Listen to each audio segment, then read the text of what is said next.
blind women are not seen as very desirable. So my aunt, excited, came to my mom and said, "Hey, you know what? Like, there's this guy who really likes Quyn and he wants to be betrothed to her. But she's blind. Like she's lucky that she has someone liking her. Or she's lucky that she would have someone willing to take care of her later on." But a lot of the time, how men treat you has a lot to do with how you show up with them. Either they're attracted to me because I'm Asian, or they're very kind and they like to do things for their woman, or they not mind at all the fact that I am blind. You know what he said? "Are you playing fucking game with me?" I was quite heartbroken for like over a year. I cried a lot. Even if you're with someone who more educated than you, maybe more successful than you, maybe make more money than you, maybe have higher status, doesn't matter. What's matter is that you feel good in the relationship. You feel like they treat you well. They treat you with respect. "Do you mind giving me a hand job?" So I said, "Huh? What's a hand job?"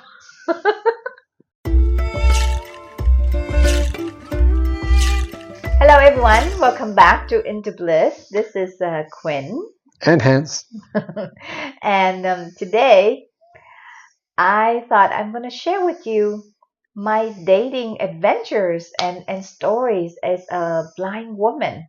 And before I do this, I already talked about it with Hans, because usually I don't talk about my experiences with my exes. Usually I don't tend to do that. And but I talked about that with him. He's okay with it. You still okay with it, Hans? oh, love it. Love it. Is that sarcastic? No. Okay. Well, so watch until the end, because the end I'm going to tell you about a guy who begged me for a hand job. So I'll tell you what's that about. It's not me. Not him. And I will also tell you about a code to a man's heart. So keep until the end and don't miss out that. So first of all, before I tell you about my dating stories, I want to tell you sort of the in my culture, what is it like for blind women or women with disabilities in general? In Vietnamese culture, and I think it's probably also common for Asian cultures, that blind women are not seen as very desirable.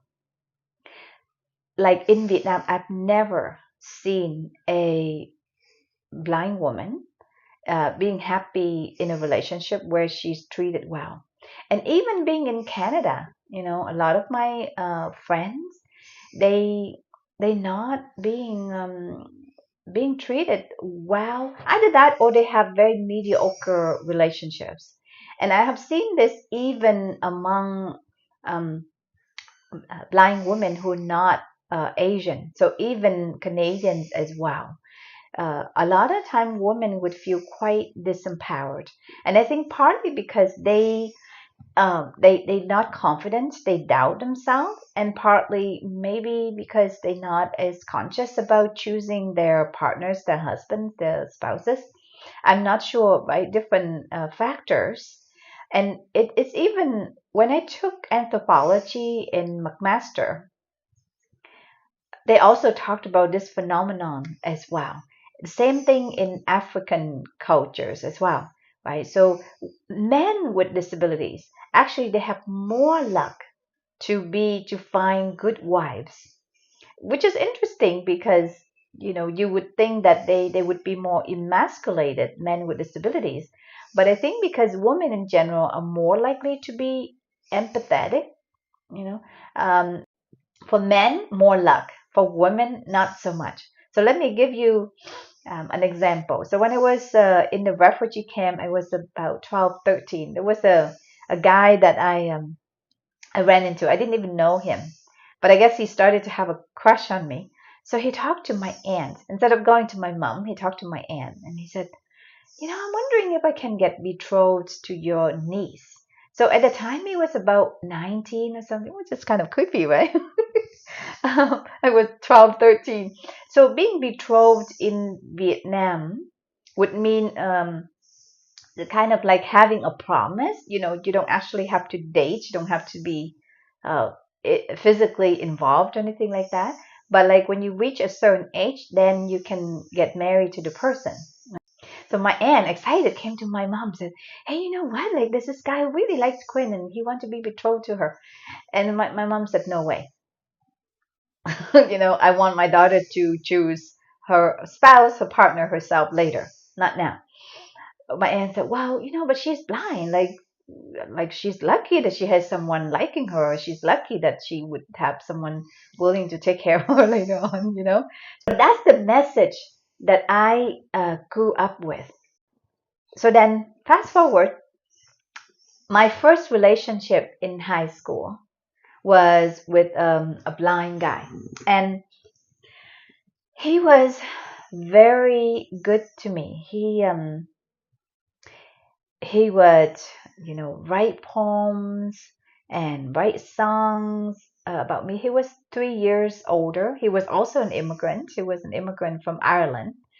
So we were the two immigrants in that school for the blind because I went to residential school for the blind. He would cook for me. He would, get me flowers every month. And he was a tall guy, significantly taller than me. He was like 6 feet or something. Our relationship was quite celebrated in the school because often teachers and students would see him bring me like a dozen of roses every month, really sweet. And he was also a Paralympian as well. He would go to Madrid or Greece and run. That was his thing, right? And I was totally not athletic. So I met him when I was 16. We dated for about 2.5 years. I think that was my first relationship. Kind of like high school sweetheart kind of thing. So about a year or so after I met him, I started to lose a lot of hair. I think because of being in a refugee camp for 4 years and then coming to Canada. I was in Ontario then. It was cold. And then I was in a residential school for the blind, so I don't think I was well fed. I was well nourished, not at all.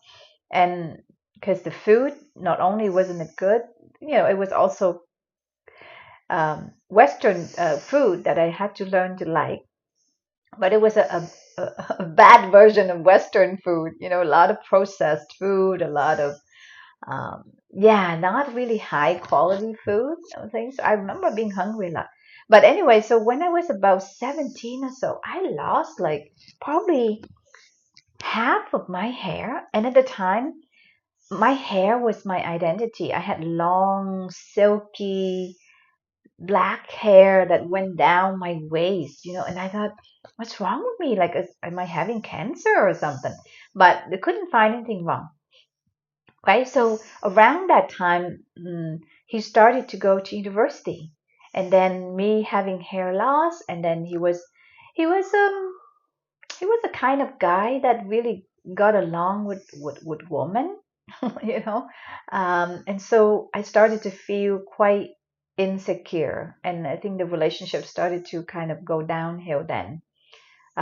It went from he was really into me to he was still into me, but I think because I was insecure and I started to be kind of jealous, kind of doubting myself, but also going through my own stress of losing hair. And then he moved to university while I was still in high school, so long distance relationships, a lot of those things. So eventually we broke up, and that was really hard for me. But after that, I thought, maybe like only blind people would like me. I wouldn't think that sighted men would be attracted to me. So then after I left high school, 19, I started to date. And like I was really surprised like how well received I was by men. I thought, yeah, it was puzzling to me because all my life I thought blind women are not desirable, not wanted. And then when I was wanted in high school, I thought because, my first boyfriend was blind, right? But I started to have fun and enjoy my life. So let me take you back about how my perception of men. And so in Vietnam, and especially when I was in the refugee camp, I was surrounded by some men who didn't treat women well. I witnessed men beating their wives. I witnessed, when I was traveling on the boat, right? I witnessed pirates sexually assaulted women. So I have witnessed a lot of bad things that men have done to women. So that's on one hand. But on the other hand, I also witnessed how my mom had the impact on men and how they treated her really well. So when we were in the refugee camp, my dad wasn't there, and so my mom was just with two daughters. So a few men were pursuing her, but she wasn't receptive to them.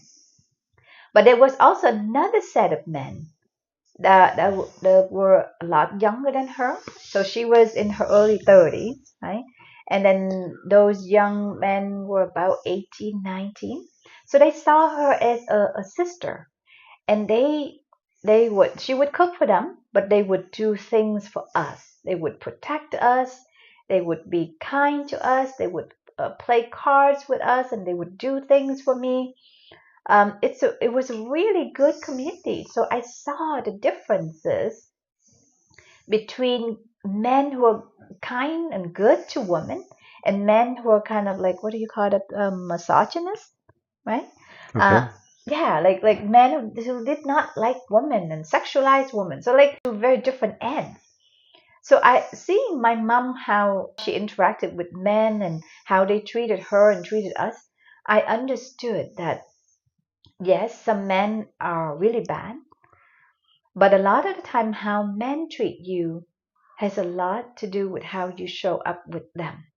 You can draw out a lot of respect and a lot of kindness for men. Okay, so knowing that, so then when I dated, yeah, when I dated, I made a commitment to myself. I'd rather be single than be mistreated. And it was really important to me to be with men that I felt physically and emotionally safe with, right? That was non-negotiable for me. So then when I went on dates or when I talked to them, usually I would talk to them several times before I would agree to go on a date. And they would be like long conversations. Um, so then they would tell me quite a lot about them. And also I got to observe how they talked about themselves, how they talked about their exes, right? And so then when I went out with them, I also observed like how they treated the waiters and waitresses, how they interacted with other people. And I think that, yeah, it was a really fun time for me, I have to say. I was treated really well. I realized that not all men going to be attracted to me, but I know that the one would be attracted to me of either they attracted to me because I'm Asian, or they very kind and they like to do things for their woman, or they not mind at all the fact that I am blind.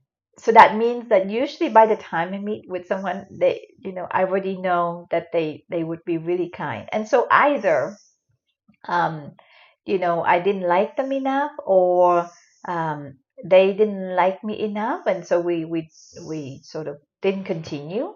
But a lot of time, they were really good to me. So then how would I keep myself safe? So because I was young then, but I also always took good care of my body, even though at the time I didn't have good skin. Right? And I always thought, oh, I'm kind of short, I'm kind of blind, right? But I never, so I thought about that in the beginning, but it didn't take me long to learn to be comfortable with my body. And so that's why because I thought, so why do you think that someone would be attracted to a blind person, Hen? I don't know. I've never been attracted to somebody just because they're blind. So, Well, what do you mean? Oh, okay. right. So So I mean, I was always attracted to you, and the fact you're blind really didn't yeah, add to that. It's not like, yeah, that's right. So that's the thing, right? So I wanted to be with someone who didn't see me as blind, and I think what really helped me was that I don't know. I think maybe I'm confident. So at the time I was a student or things like that. So I wasn't confident in my career.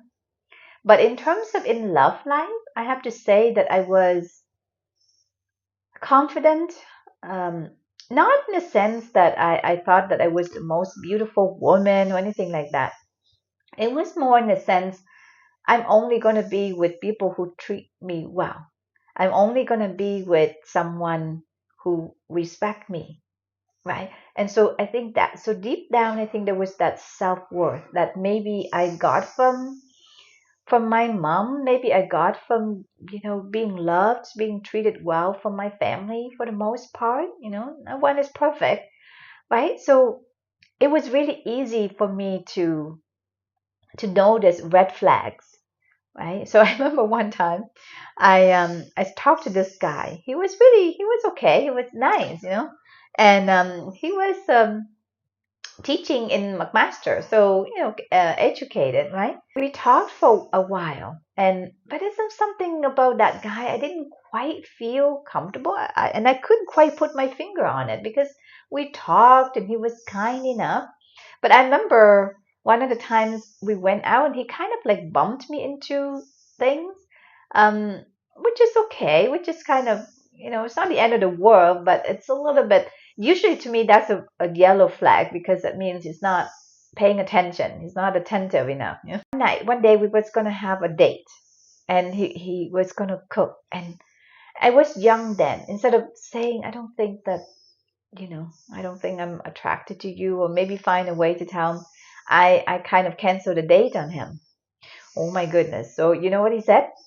Are you playing fucking game with me? So, oh, so I was shocked because people don't talk to me like that. Even in long-term relationships or not long-term, people just didn't talk to me like that. So I never saw him again. And after that, he did send me an email to apologize to me, and that's nice. But I don't know, just something in me just totally switched off. What do you think of that, Hen? You think I'm too hard? no, no, that's trust in your instincts, right? Yeah, So, right. Because I'm thinking, okay, I'm not even your girlfriend yet, and I cancel a date on you, and you swear at me, let alone being your girlfriend, right? So a mature guy, I've seen it. A guy who's mature, when I cancel a date, and then they'll say, "Oh, that's too bad. I'm really disappointed. I was really looking forward to seeing you." So that's one thing I had to be careful about when I was dating, right? Because I like to dress up. I can dress, a little bit sexy, right? I just enjoy that. And so then that means that sometimes when I would go out with guys, they would get attracted to me sexually as well as emotionally, right? So sometimes they would be more sexually forward. Guys who are not emotionally intelligent, they couldn't tell I'm not into them. So the guys who was more emotionally aware could tell that, but for some guys, they're kind of a little bit clueless, right? So then sometimes they made sexual advances towards me, and they're like, I'm not ready for you. Um, but I had to be assertive and also reject them in a way that wouldn't hurt them and wouldn't hurt me, right? Because I was with them. So that was something that I had to navigate. Well, I mean, by that time I would have talked to them several times already, so I have an idea of who they were already, right? But in terms of rejecting a man's sexual advances, usually I had to do a delicate dance.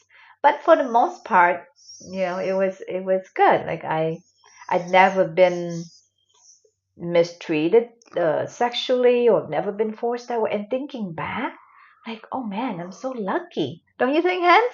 Absolutely.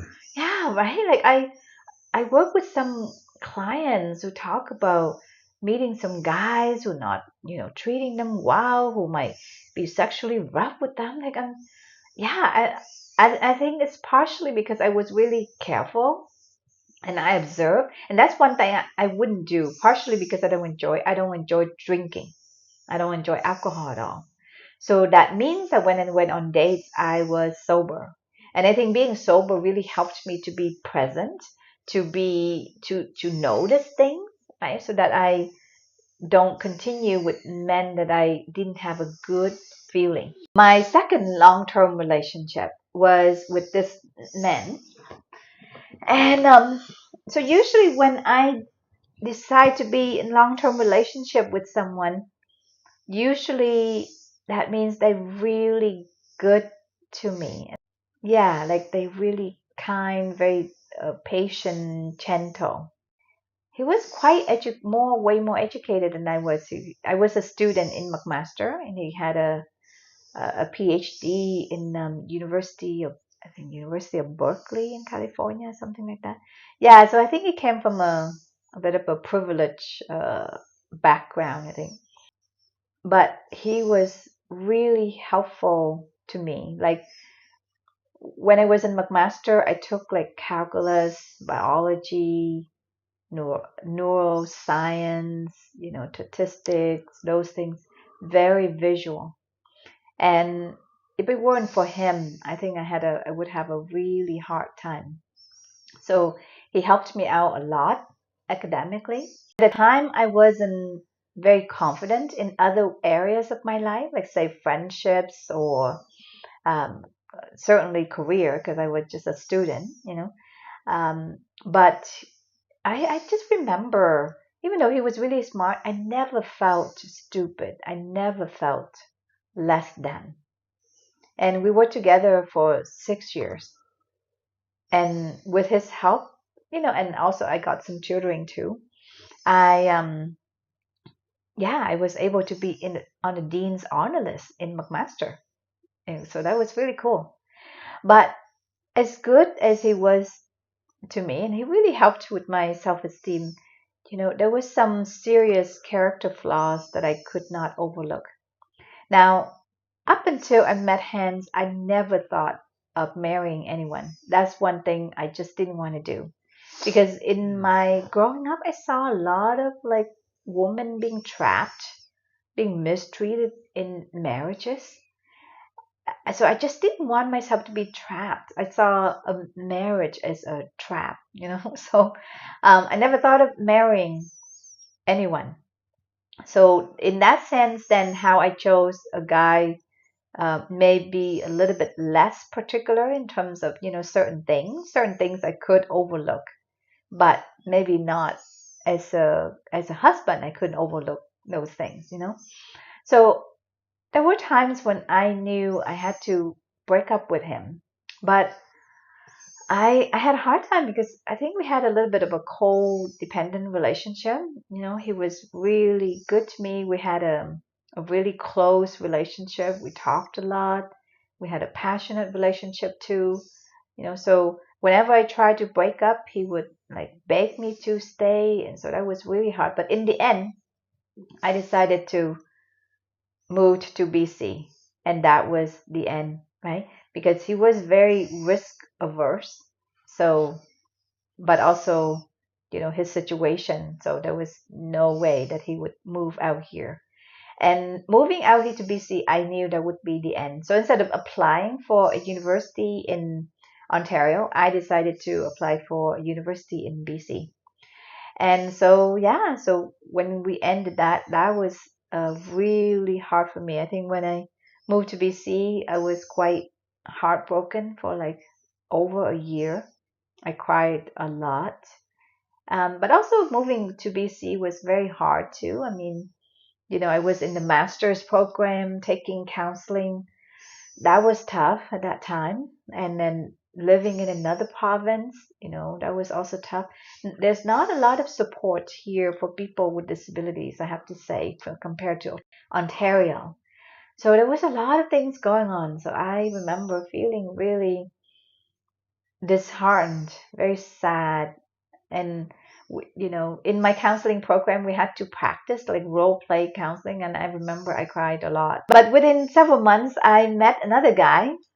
And he was also, again, really good, very nice to me. Is it interesting that my last two long-term relationships, there were some kind of doctors, so he was another kind of doctor. And again, I never felt stupid or less than in that relationship. And I think that's the thing for us women. Even if you're with someone who more educated than you, maybe more successful than you, maybe make more money than you, maybe have higher status, doesn't matter. What's matter is that you feel good in the relationship. You feel like they treat you well. They treat you with respect. Like those guys would see me as smart, even though they did a lot for me. They would see me as smart. They would see me as independent. He had some serious character flaws I couldn't overlook. So after 2.5 years, I ended that relationship. Looking back, like I'm glad that I had those relationships. But definitely hands is the best one in many, many ways. So hands. Sure. uh, so, so I would say that those relationships taught me a lot about myself and about what's important to me. And then after I broke up with that person, it took, 2.5 years later or so, I met Hans. And in between that, I dated a lot too. I don't know, I just love being pursued. I think that's my weakness. I loved being pursued, being treated well. So let me tell you about the hand job guy, Hans. So when I was younger, I met this guy in McMaster. He said that he was learning law. So I thought, okay, that's good. But this guy, I didn't talk to him a few times. I talked to him just one time. And I decided to go out on a date with him. Okay. So this was in the summer. And he took me to a park. So I could hear like, cars. Like it was those parks that you could hear traffic around. So it wasn't that like isolated or anything. So we were talking. And I remember because it was in the summer in Ontario, it was pretty hot. So I was wearing like a strapless red sundress, And I mean, nothing too sexy, but pretty. I was feeling good about myself. So we were talking, and all of a sudden, he asked me, "Do you mind giving me a hand job?" So I said, "Huh? What's a hand job?" Not sure why. I never heard of that term. Because I dated guys quite, quite gentlemen, right? They don't talk to me like that. Um, so I said, well, a hand job, like basically, so I came to understand that basically masturbated him. So I said, no, no thanks, no, I'm not sure. No, no. So then I said, actually, I'm not comfortable. I like to go home. Can you take me home? If you don't take me home, I think I'm going to take a taxi. And honestly, I mean, at the time I had a cell phone, but honestly, I didn't know where I was to take a taxi. I was firm, but I was also, again, I had to be mindful about not coming across as too aggressive or, make them feel too rejected. I said, no, no, no, I'll take you home, which is, I don't know how safe that would be, but yeah, I went home, I went into the car with him. And when he dropped me off, he said, can I have a hug? I said, sure. And he said, I'm sorry. Yeah, I'm sorry. I said, no, that's okay. And then needless to say, I didn't talk to him again. Because to me, what's really important is a guy with class. I think that's to me very important. Yeah. So, but I mean, I was quite naive. And then when I was in high school, Even though I had a boyfriend, I keep hearing my roommates and my friends, girlfriends, talk about oral sex. So at the time I didn't know English too much. I looked up, oh, what is oral sex? So oral, I looked up in the dictionary. It said oral has something to do with the mouth. I thought it meant like I thought it meant, maybe some special kissing. So I remember asking a roommate, what is oral sex? So she explained it to me. Later on, I told my boyfriend at the time, and needless to say, he wasn't very happy. He said, "Why didn't you ask me?" Because he was afraid they would talk about that in high school. Oh, this guy never got an oral sex from Quinn. Anyway, so I remember I told you about the code for to a man's heart. I don't know. See if you agree with this, Hans, as a man. But I think that the way to a man's heart is emotional connection as well as sexual connection. And I think it starts with sexual connection as well.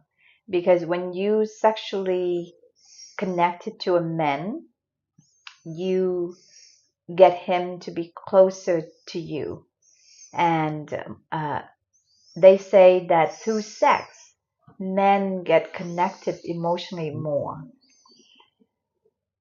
And so it doesn't have to mean that you like have to do all kinds of sexual things. I think it just means that just being happy sexually with the men that you're with, being sexually receptive and having a good time.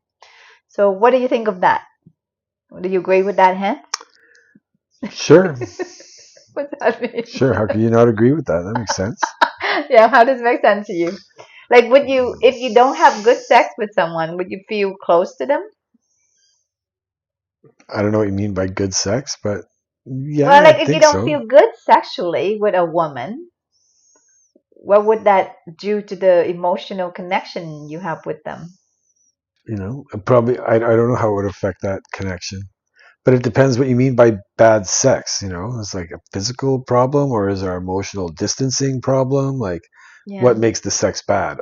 Well, I mean, like that's the thing, just I not mean satisfying, if right? they're not into it, I mean if it's not satisfying to me because they're doing everything I want, but I'm just not satisfied, that's on Yeah, me, yeah, that's on you. No, I'm right? talking So about like, say if yeah, a woman's quite closed off or sexually inhibited or yeah, something like that's that. not going to last very long. No. I mean, she can be sexually inhibited. That's fine, but I mean, closed off emotionally, that's not going to last very Oh, long. closed off. What about closed off sexually? Would that last long? It could. It depends how firm she is in that closed off stance, right? Anyway, And what's behind it? yes. Like is that the way it is? Is there some underlying trauma, past history to that? So really Yeah. got to depends on the individual. Okay. So thanks for tuning in, and we'll talk to you next time more on Inter-Bliss. See you guys.